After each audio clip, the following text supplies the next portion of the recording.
So you all know about the apocalypse now. Zombie outbreak, nuclear warfare. I'm pretty sure we're all aware of that. And I'm sure a handful of us would like to believe that we survive, but I have my doubts. Even I don't believe that I'd survive that type of scenario, to be honest.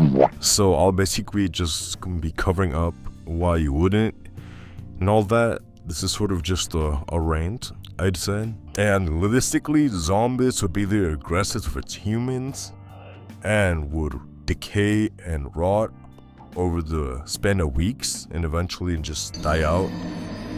They spring towards humans.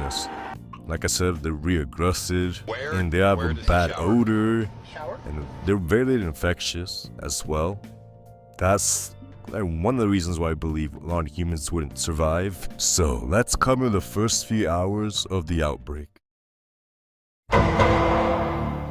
Many people would get notified about the situation and start to loot places and get food like grocery outlets and all that.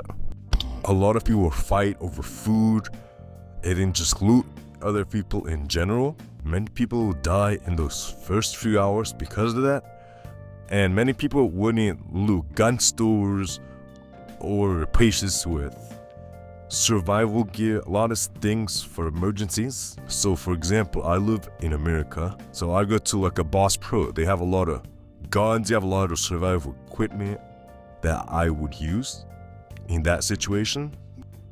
So the first thing I'd say is to stock up on necessary things like food for self-defense. What the fuck is this? I would say stock up on canned foods or just have food that you already have at home. Obviously, but you will eventually run out and have to go out there. And I think it's very likely for you to come back after looking for food. I think it's very dangerous and I don't recommend it at all. And for self-defense, I think a gun is very good. It doesn't matter if it's a volt action, semi, or automatic. It is better than nothing, or just even lies or blades is still good. Ammunition is still a very crucial thing for your guns and is very scarce in the situation, so you have to use it carefully. You could kill a zombie by just targeting the head, but I would use my gun in a life or death situation when it's very necessary.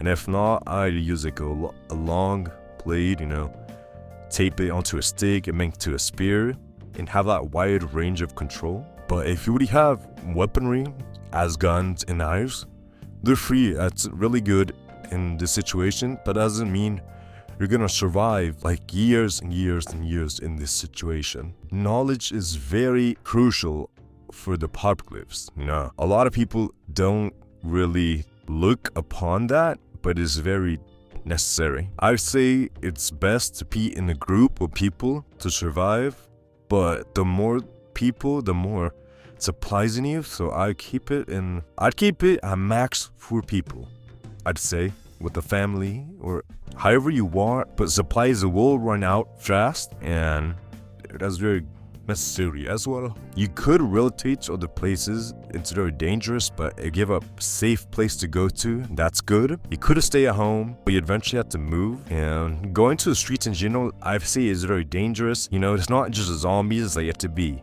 careful about other people as well.